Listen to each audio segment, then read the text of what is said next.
In our ongoing quest to uncover biblical genealogy and associate that with present-day populations, genuinely attempting to trace the lineage of Ham is far more confusing than tracing that of Japheth. First and foremost, the narrative surrounding Ham is often confounded within the Chronicles of Canaan. Understanding in terms of Genesis genealogy, the progeny of Canaan is recorded far different than that of Ham.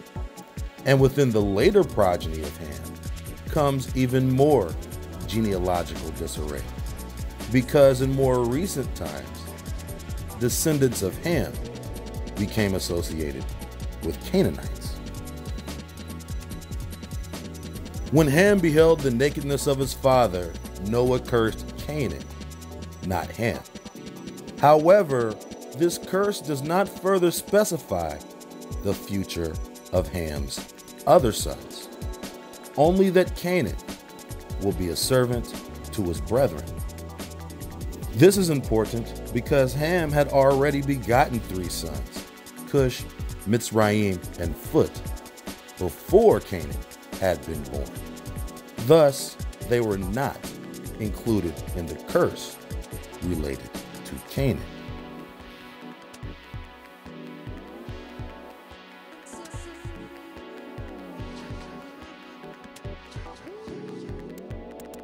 The territories of Ham have always been associated with northern Africa and the Mediterranean coast.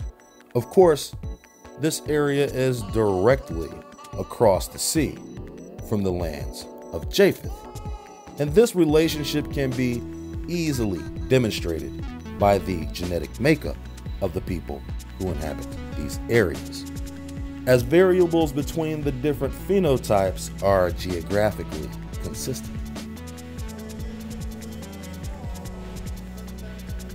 Beginning with Phut, mainly because he is the lesser-known son of Ham. Phut was the third born after Cush and Mitzrayim. Mysteriously, the descendants of Phut aren't listed in Genesis 10 as the descendants of Cush, Mitzrayim, and Canaan, seemingly almost as if he begot no sons. The only other biblical reference of note from either the King James or the Aramaic translation comes from Nahum and Ezekiel, which stated that the armies of Phut aided Egypt, Tyre, and Gog as hired mercenaries. In the Aramaic Targum, their territory is identified as a place called Ali Krak. However, in the Septuagint, the word Phut is directly translated to Libyan. Several other Greco-Roman texts corroborate the same. The land of Phut is Libya, just west of modern-day Egypt.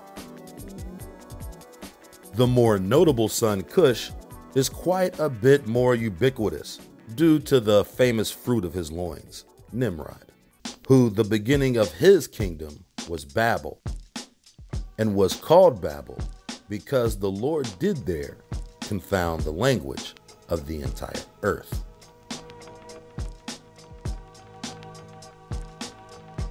This is an important point not to miss. Babel was not within Nimrod's lands of inheritance, which were named after his sons. And it wasn't until after Babel then was the land physically divided during the days of Peleg. Once the tower was destroyed, the people were scattered abroad upon the face of the earth. This verse is clearly implying that the people left alive who participated in the construction of the tower were scattered from the land of the tower.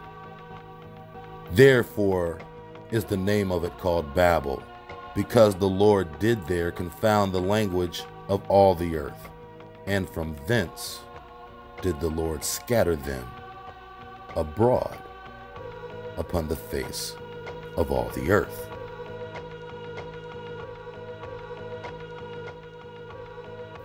which means the land of the tower had been destroyed and abandoned.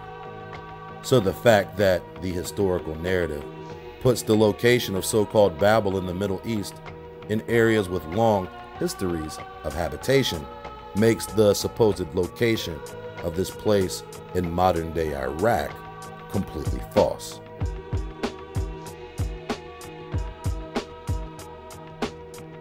Not to mention the academically promoted artifact, an inscribed brick with the name of Nebuchadnezzar, was discovered in this area as proof of the tower's existence.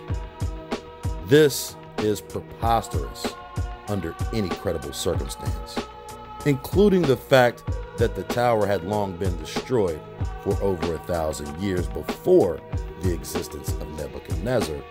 Cush is specifically related to the people of his land of inheritance and not any of the land conquered by Nimrod prior to the fall of Babel. The land of Cush is associated with modern-day Ethiopia, Sudan, Somalia, and former Nubia. Many of the Cushites were taken captive by Assyria around 700 BC. According to explorer James Bruce, traditions amongst the Abyssinians state that Cush himself built the historic capital city of Axum in modern-day Ethiopia. This legend goes on to further state the great obelisk of Axum was erected by Cush in order to mark his allotted territory. Again, the land of Cush does not include the locale of Babel. Firstly, as it wasn't listed within his Genesis 10 lands of inheritance. And secondly, Babel had been abandoned, which facilitated the mass worldwide immigration in which the people settled into their lands. The state of Cush being located around the Horn of Africa. Now, the sons of Mitzrayim are quite a bit more difficult to identify. First, beginning with Ludim. His lineage has been associated with several groups, including the Turks and the Moors. In the Septuagint, the Ludim are referred to as Lydians in Ezekiel 27. But just as prominently, Lydians were associated with the Greek, as the earlier tribes inhabited islands all across the Mediterranean, including Crete and Cyprus. Of course, many of these were the same places that were inhabited by the sons of Japheth. The sons of Ludim intermingled into several Japhethic nations, especially in the territories of Tubal and Taras, formerly known as the Hittite Kingdom. This group were some of the first settlers of Anatolia, whose capital was Sardis. This area would eventually become the home of the Byzantine Empire. However, it must be noted, this same capital has been recognized as the capital of the Persian Empire, the Seleucid Empire, and the Eastern Roman Empire. This location in Anatolia, today known as Turkey, has been one of the most important cities in world history as it concerns the scheme by the sons of Ham and Japheth to undermine the truth about world geography. The Luhabim were other sons of Mitzrayim, only mentioned twice, and are most often associated again with modern Libyans. Beyond Genesis 10 and Chronicle 1, the Luhabim are not mentioned in detail within the Old Testament. And again, we encounter the same ambiguity as it relates to the sons and lands of Naphtuhim. These tribes are commonly attributed to the southern area of Egypt around the Nile in the proximity of Sudan. This brings us to the Pathrusim and the Casluhim, of whom came the Philistine. One of the most common misnomers about the Philistines was that they were Canaanites. They were not. They were Mitzrayim, sons of Mitzrayim. However, they did not all dwell in the lands allocated to Mitzrayim. Instead, the Philistine dwelt in the lands of southern Canaan. The 5 cities of the Philistines were Gaza, Ashkelon, Ashdod, Gath, and Ekron. This was referred to as the Pentapolis. Within these cities dwelt the Pelishim, possibly the Caphtorim, Casluhim, and Pathrusim, but definitely the Azathim, the Gurarim, and the Gathim, as well as the Ekronim. It must be noted, these are all different clans of people derived from the intermarriage between Pathrusim and Casluhim, both descendants of Mitzrayim. Yet all of these nations would become known as the Philistines. This point must be stressed. The so-called Philistines from the early parts of Genesis should be differentiated from the Philistines during the times of David and Goliath. There are over 400 years between Abraham and Moses, and another 500 years from Moses to David.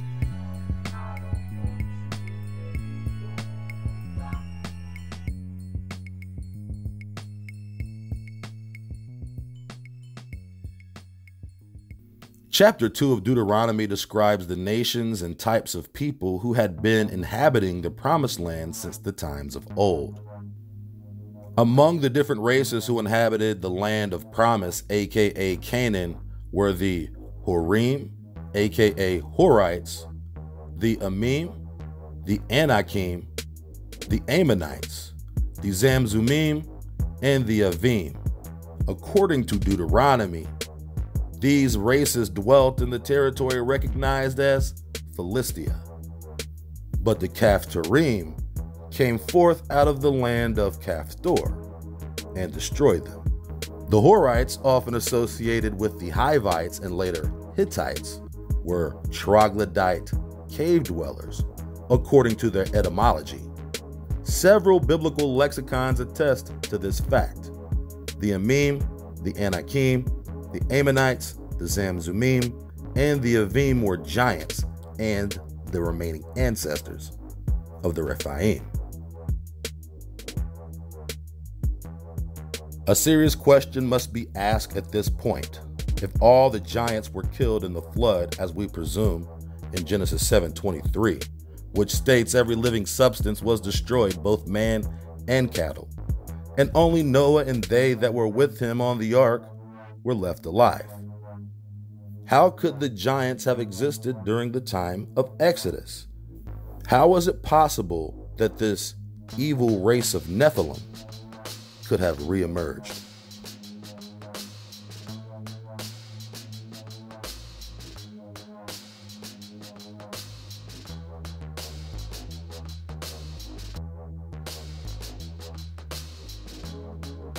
Back to the Philistines. As stated in Deuteronomy, the Avim were destroyed by the people of Caphtor, and the Caphtorim were now the inhabitants of the land from Hazarim to Gaza, or Aza, as it is written. But the term destroyed may leave one with a false impression of actual events. A comparative example would be Esau and the Horites who dwelt in Seir. Verse 22 says Esau destroyed the Horim and succeeded them. In this example, Esau destroyed the Horim in a sense of invading their land. But conversely, Esau also perpetuated the Horite lineage to the degree that it would continue to live on.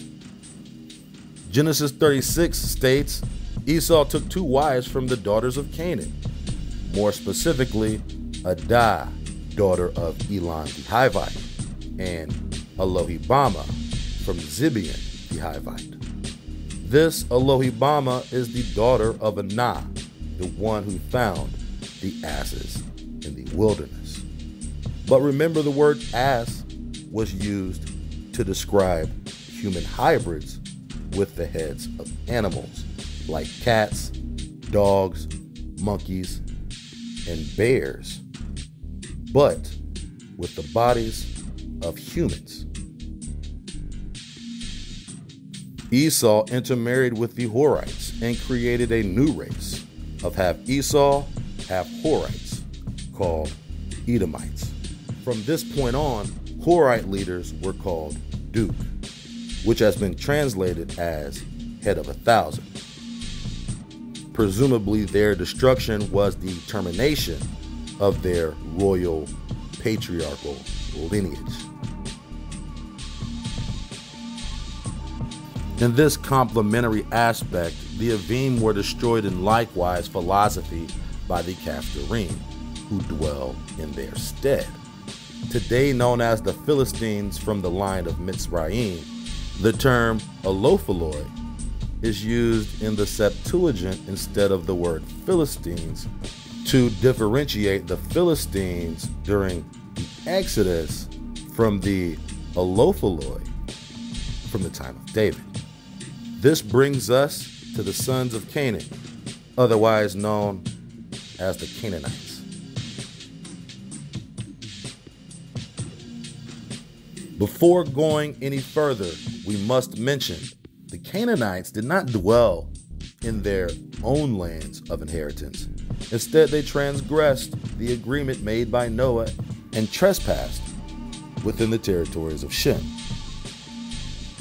In the 4th week in the 1st year, in the beginning of it, in the 4 and 13th Jubilee, they were dispersed from the land of Shinar.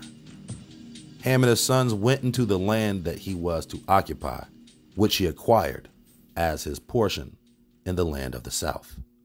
Canaan saw the land of Lebanon to the river of Egypt was very good, and he did not go into the land of his inheritance to the west, that is to the sea. And he dwelt in the land of Lebanon, eastward and westward from the border of Jordan and from the border of the sea. Ham, his father, and Cush and Mitzrayim, his brothers, said to him, "You have settled in a land which is not yours, and which did not fall to us by lot. Do not do so. If you do, you and your sons will be conquered in the land and be accursed through a war. By war you have settled, and by war will your children fall, and you will be rooted out forever. Do not live in the land of Shem, for to Shem and to his sons did it come by their lot. Cursed are you, and cursed will you be beyond all the sons of Noah, by the curse by which we bound ourselves by an oath in the presence of the pure judge, and in the presence of Noah, our father." But he did not listen to them, and settled in the land of Lebanon, from Hamath to the border of Egypt, he and his sons until this day. For this reason, that land is named Canaan.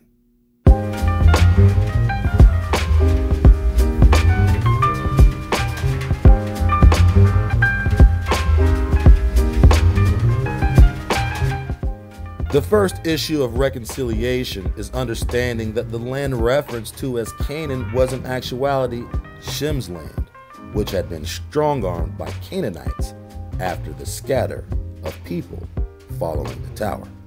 Genesis 10:19 states, "The border of the Canaanites was from Sidon, as thou goest to Gerar, unto Gaza, as thou goest unto Sodom and Gomorrah, and Admah, and Zeboyim, even unto Lasha." This is just a portion of the land promised to Abraham in Genesis 12. The line of Canaan, as it is listed in Genesis 10, is peculiar to say the least, in the manner in which his descendants are listed, which indeed causes us to take a deeper look into the theory, what's in a name. Looking back at the descendants of Mitzrayim, we have Ludim, Anamim, Lehabim, Naphtuhim, Pathrusim, and Casluhim. These are not individuals, but rather tribes of people, or possibly tribes of hybrid people.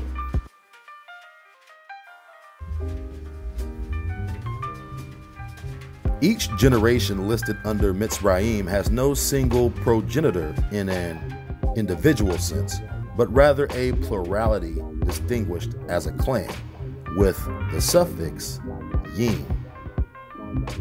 Similar to the words Horim, who were troglodyte cave dwellers, or Anakim, who were giants, or Yamim, who were half-animal human hybrids from the book of Jasher.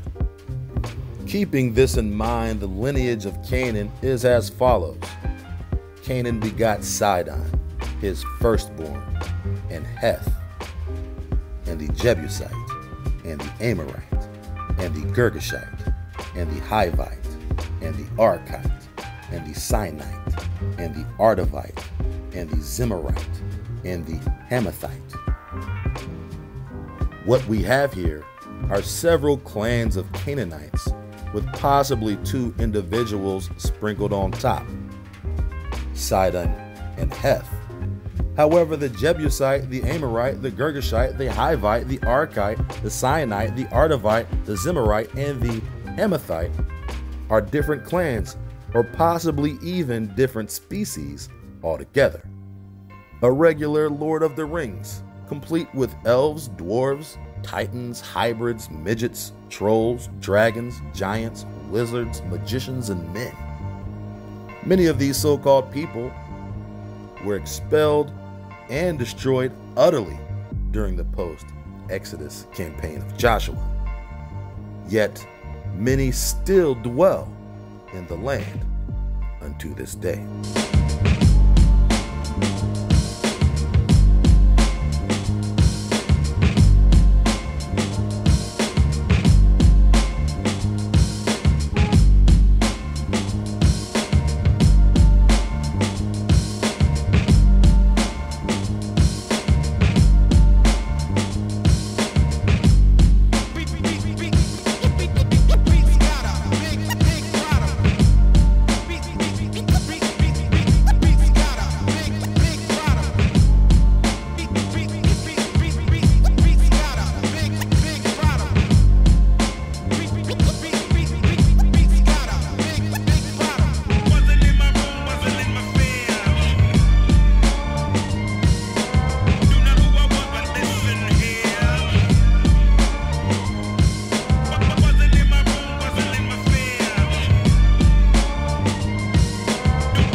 Geographically speaking, the lands allotted to Ham and Canaan are located directly adjacent to one another, and genetically speaking, their relationship falls precisely under the theory of geographic proximity and sexual selection being the most essential determining factors in the genetic makeup of the various races of people on Earth.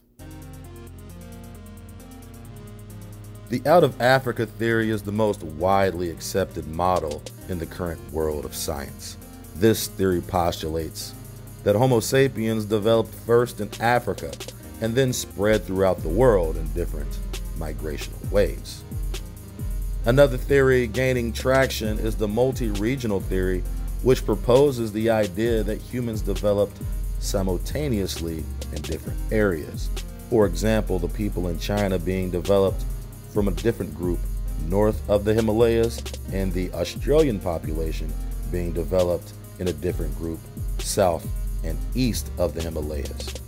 Both of these ideologies still include the theory of human immigration beginning in Africa. The only variance is the location of human development. For the purposes of refined scholarship, we will examine these nonsensical doctrines of deception and attempt to apply the underlying concepts of racial human development to a biblical genealogical template. In this examination, we will highlight specifically the territories of Ham and Africa as a whole to develop a pattern of ancestry. As we develop this pattern, we want to correspond with genealogy and geography from the lands of Ham and Canaan. Several imperative points of note must be mentioned before we proceed. The out of Africa theory begins with a man, more specifically an Aboriginal American man with 0% Neanderthal or Denisovan ancestry.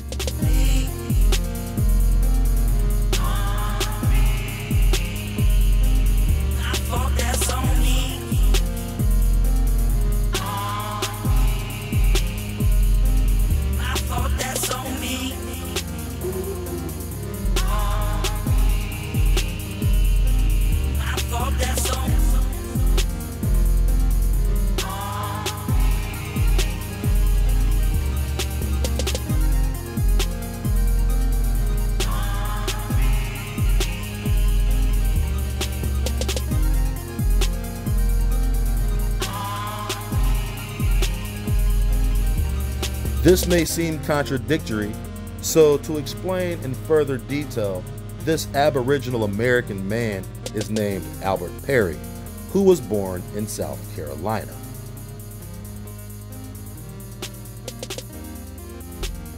His paternal lineage has been identified as the oldest ever unbroken lineage of a human ever researched. He has been tagged as the father of all men, or as simply science's Adam. The contradiction, however, comes in the form of historical deception. Albert Perry has been fraudulently labeled as an African slave who was part of the transatlantic slave trade. This is an outright lie. But this lie must be upheld in order for the heathen to continue perpetuating their serpentine scheme. In addition, Albert Perry had been born after the African slave trade had been abolished. And even if all 400,000 Africans that came from Africa came during his lifetime, which they didn't, the probability would still be nearly impossible, as most slaves coming into Charleston were coming from other parts of the Americas. Not to mention, a slave having an unbroken paternal line is just as absurd. What's to account for the millions of Aboriginal Americans who had been living in the land since their early ancestors?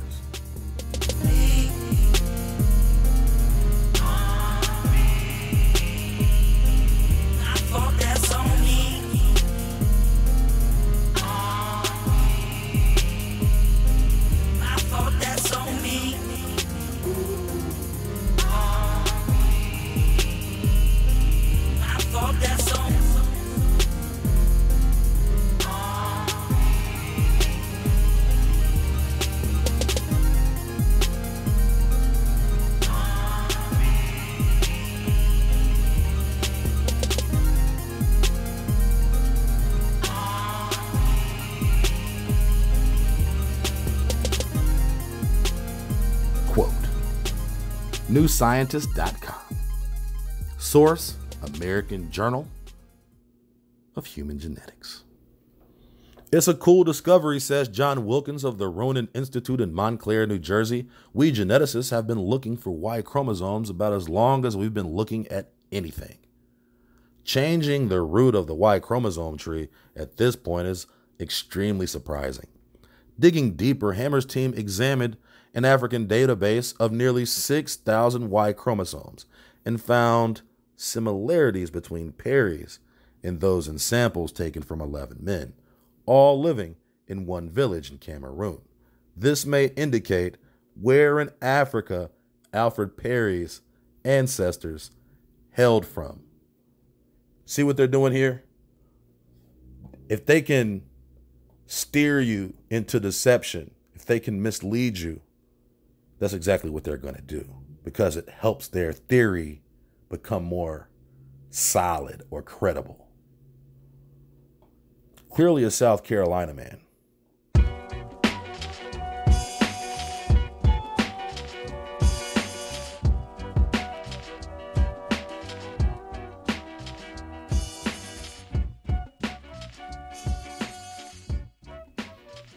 The first anatomically modern human fossils date back only 195,000 years. So Perry's Y chromosome lineage split from the rest of humanity long before our species appeared. Our species. Because apparently Albert Perry is actually another species. What are the implications?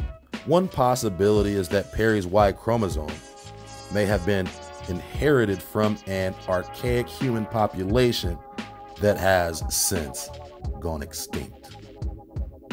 Interesting.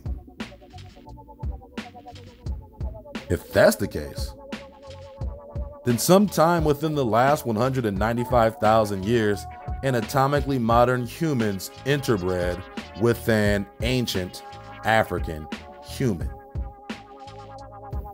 Look at the deception in that phrase. And once you understand the deception in that phrase, you can see how the truth is hidden.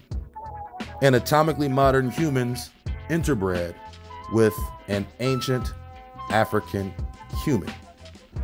So where did these anatomically modern humans come from? It should be worded an African interbred with an African. The Freudian slips, the deception often is not what's written, but what is not written. If that makes sense. Maybe it makes sense, I don't know. There is some supporting evidence for this scenario. In 2011, researchers examined human fossils from a Nigerian site called Iwu Iliru. The fossils showed a strange mix of ancient and modern features. Which also suggested interbreeding. Between modern and archaic humans. The Cameroon village, with an unusual genetic signature, is right on the border with Nigeria. And Iwo Iliru is not too far away, says Hammer, who is obviously too legit to quit. Better go get buck. That's what the words were on the Hammer tape. If you couldn't buy the one with the explicit lyrics, he couldn't say kick butt.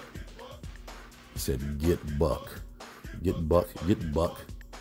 All right. Chris Stringer at the Natural History Museum, London, was involved in the Iwu Iliru analysis and says the new Y chromosome result highlights the need for more genetic data from modern sub-Saharan Africans. The oldest known fossil humans, both in West Africa at Iwu Iliru and Central Africa at Ishango, sound kind of like Django, show unexpectedly archaic features. So it certainly looks like we have to take a more complex look for the evolution of modern humans in Africa. Quote, newscientist.com. Source, American Journal of Human Genetics. If we fish through the phrases of fallacy, there's a chance we can hook a few red herrings in our cast. In reality, this anecdote is nothing more than the saga of a single American Aboriginal man who traveled to Africa and interbred with a single species or several species that were non-human.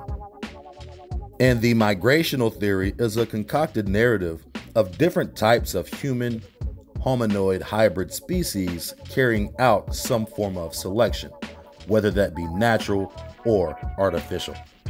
Again, this theory begins with man, not Homo erectus, Homo habilis, Homo heidelbergensis, Ardipithecus, or Australopithecus, but with man.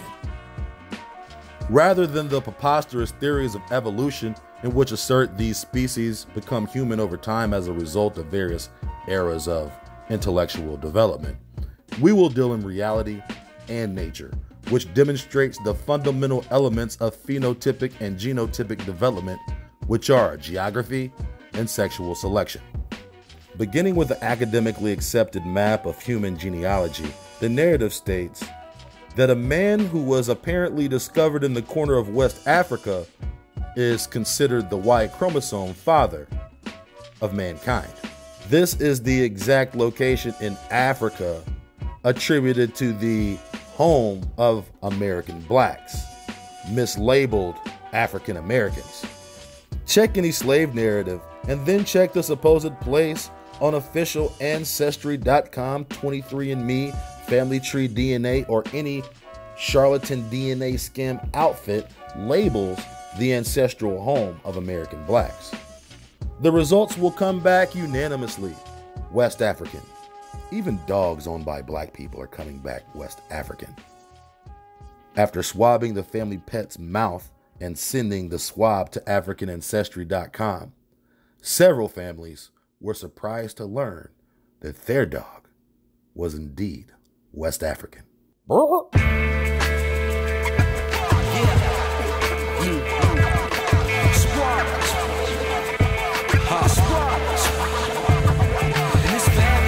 This is for some of you, or maybe none of you, but it's water.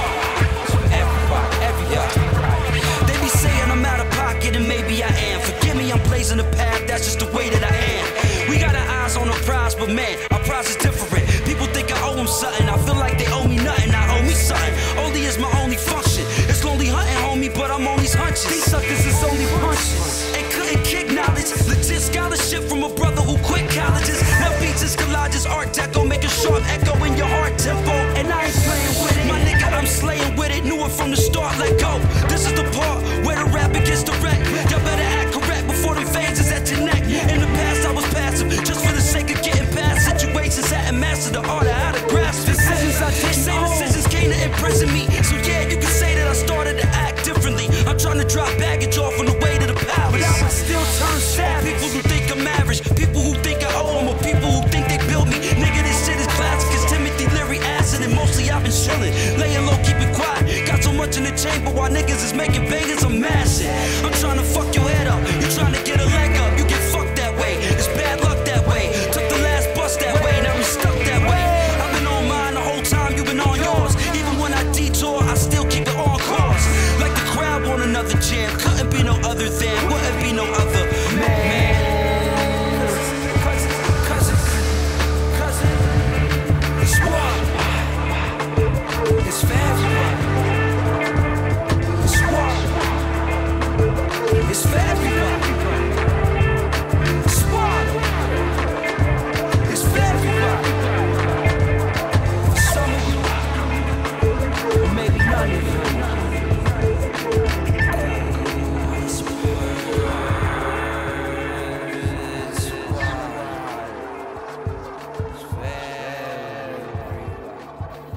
This story beginning in West Africa can follow a genetic pattern as outlined by the academically accepted genetic divergence from this point. This pattern shows a man from the corner of West Africa interbreeding with something non-human. The first wave of divergence from haplogroup A00, the foundational haplogroup, travels northwest on the Atlantic bank of the Niger-Congo region, and then travels south to the Atlantic side of the Khoisan region, before making its way over to the Nilotic region in southern Sudan. These three subclades of haplogroup A are the first genetic divergences of the genetically original man. From this expansion comes the different races of men that would inhabit different areas across the world.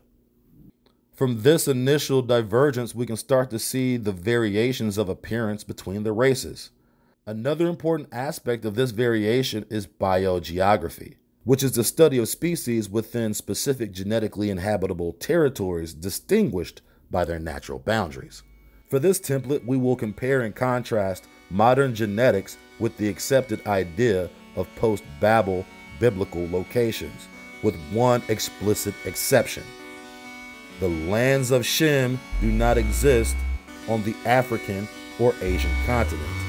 These are the territories of Ham, Canaan, and Japheth.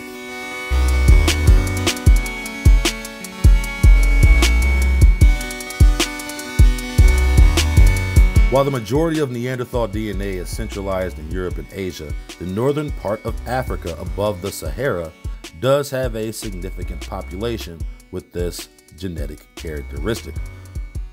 While the majority of the other parts in sub-Saharan Africa have little to no trace of this Neanderthal admixture. However, what we do have is evidence of man sexually reproducing with something other than woman. Presumably, this man reproduced with some sort of troglodyte species, similar to Esau in chapter 36 Genesis, who is said to have taken Horite or Hivite wives. Imagine, if you will, any man taking a wife from a tribe of troglodyte chimpanzees, then copulating and producing a hybrid ape-human species. If the ape-human hybrid looks anything like the images of Australopithecus or Homo erectus, then the generations of Esau looked like something out of Planet of the Apes, a Hollywood movie based on real-life events. But I digress. Back to Ham and Canaan. Using this geogenetic template, we can begin to identify the tribes of Ham and Canaan and their geographical proximity to one another. Using these genetic haplogroups, we can surely ascertain certain parallels between genetic makeup and biblically inherited territories. Taking just what we know about the lands of Ham and Canaan and cross-referencing them with a map of haplogroups, we emerge with a clearer understanding of the relationship between all these people. Take Egypt, the land of Mitzrayim, for instance. Haplogroup E3b1 is predominant in the interior of Egypt, but the J1E haplogroup is predominant along the Red Sea coast, as well as Arabia at the junction between Africa and Asia, as well the tip of Tunisia, formerly known as Carthage.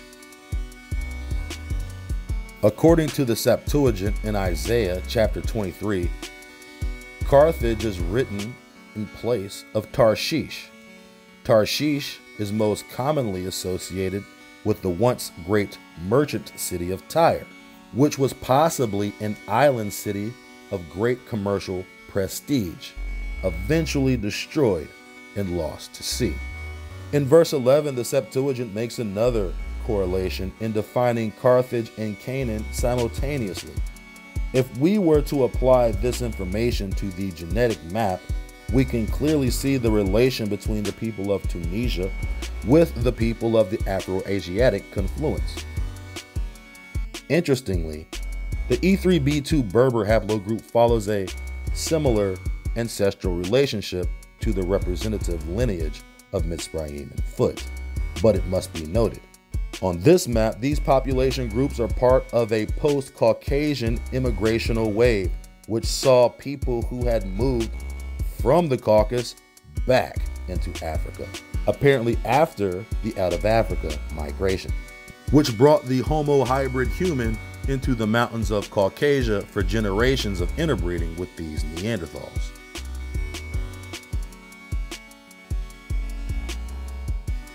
This new race of people, comprised of African Homo Neanderthals, returned into Africa generations later and settled in the lands of Ham's inheritance, namely North Africa, primarily north of the Sahara.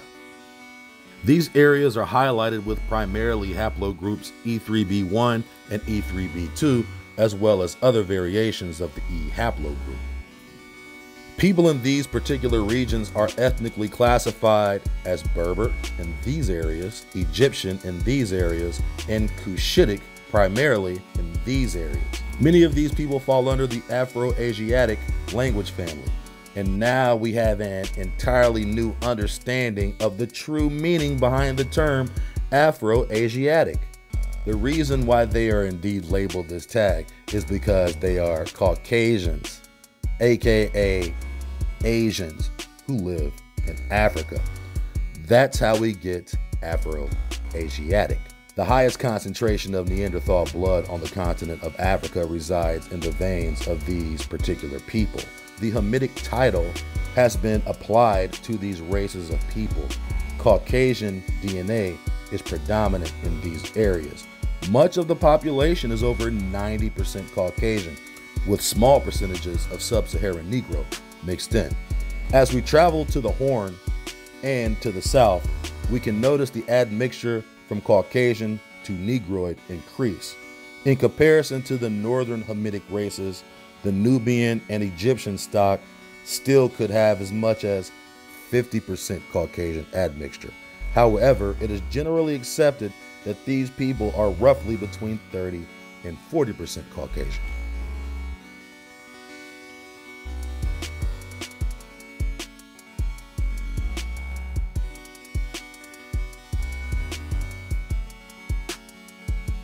Much of the E haplogroups that inhabit southern and northwest Africa are extended branches of the same Hamitic family tree.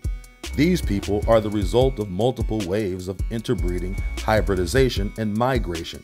By the time these groups re-enter Africa, their progenitors had been man, monkey, and Neanderthal. And God knows what else.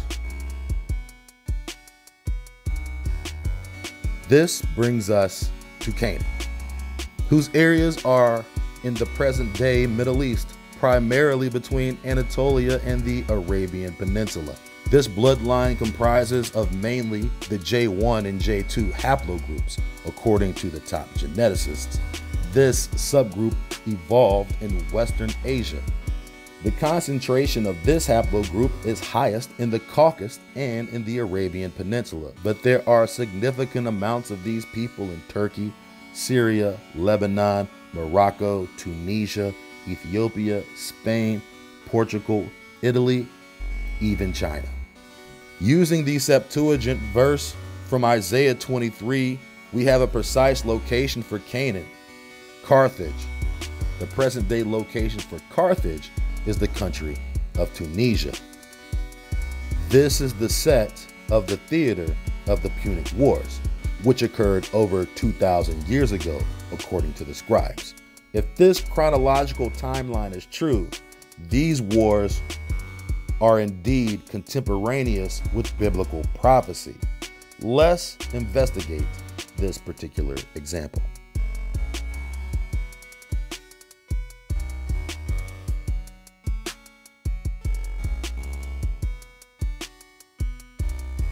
If the Punic Wars that took place in Carthage are the same as Tarshish located in the vicinity of Tunisia, then we have an exact historical biblical correspondence. The fall of Tyre, mentioned in the books of Isaiah and Ezekiel. Ezekiel 27 details the ruin of the great sea merchant city of Tyre, otherwise known as Carthage, a Canaanite commercial capital city.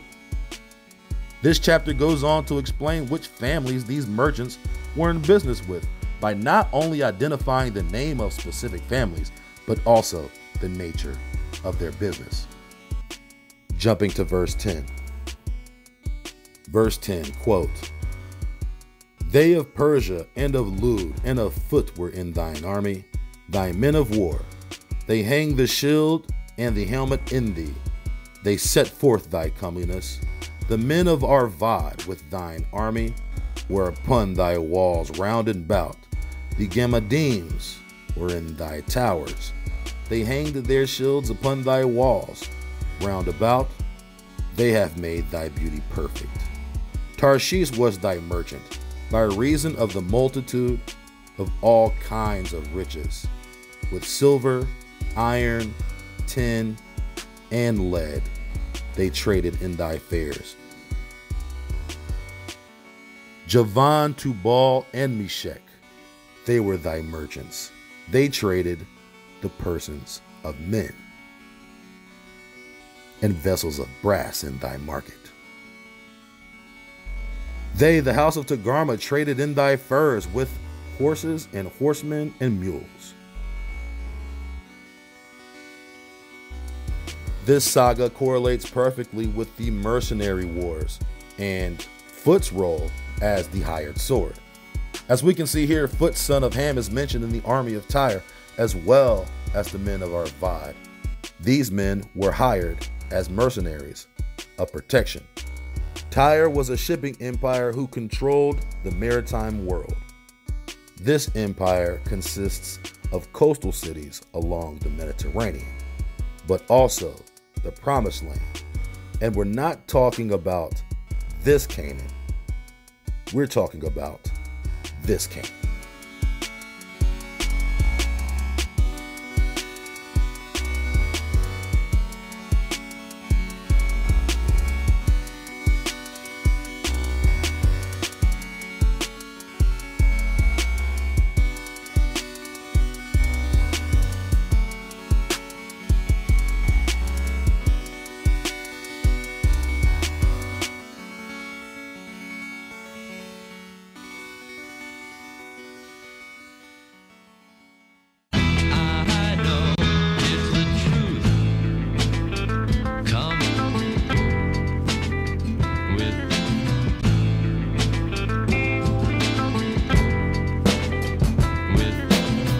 Why do all biblical geographers and historians place the lands of Shem in the Middle East when those are clearly the territories of Canaan?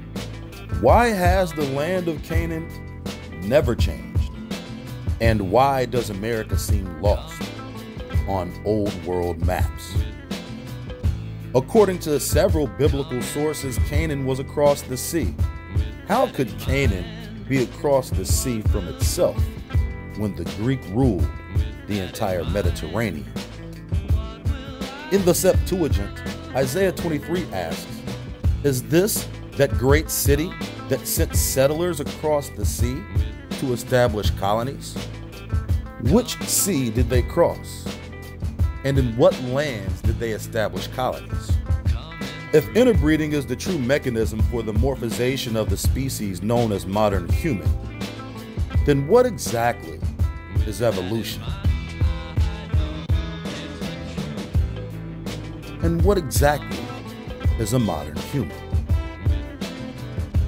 Fossils of hybridized ape humans have been dated to as recent as the Stone Age. Doesn't this mean that man and Homo erectus, or whatever, existed during the same time?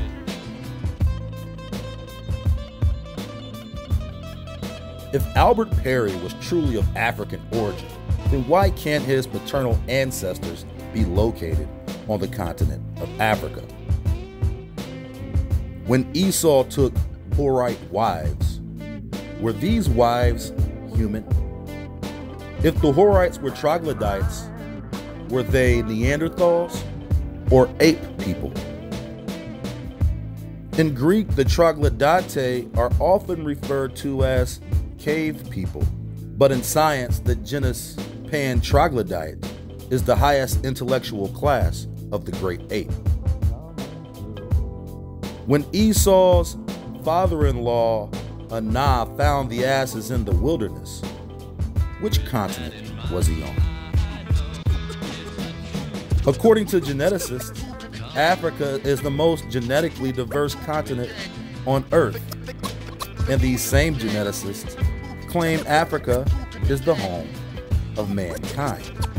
But which continent is the home of man? The answers to these questions and more on the next episode of The Smartest Beast in the Field.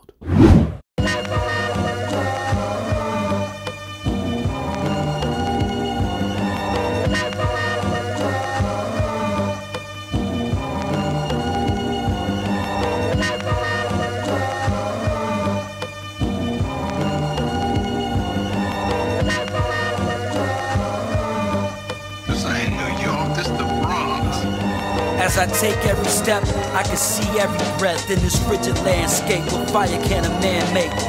Tell me, what chances can a man take if his heart is frozen? What choice he asking his own voice as he waits for a nigga to get sloppy? He stay poised, 10 minutes and he spot him like got him with the drop on him. Opportunity to feed somebody, options. Ain't do it, don't, but when and where, how and why oughta go without saying. My nigga, he ain't playing, these ain't games out here. We untamed out here. And don't nobody give a fuck about fame out here. And if you think a motherfucker caught your name out here, pow, you gotta blow a motherfucker brain out here. Meet and greet a pistol when a nigga gotta eat. Can't take a hot shower, so we gotta pack the heat. And it's a cold, cold world out there.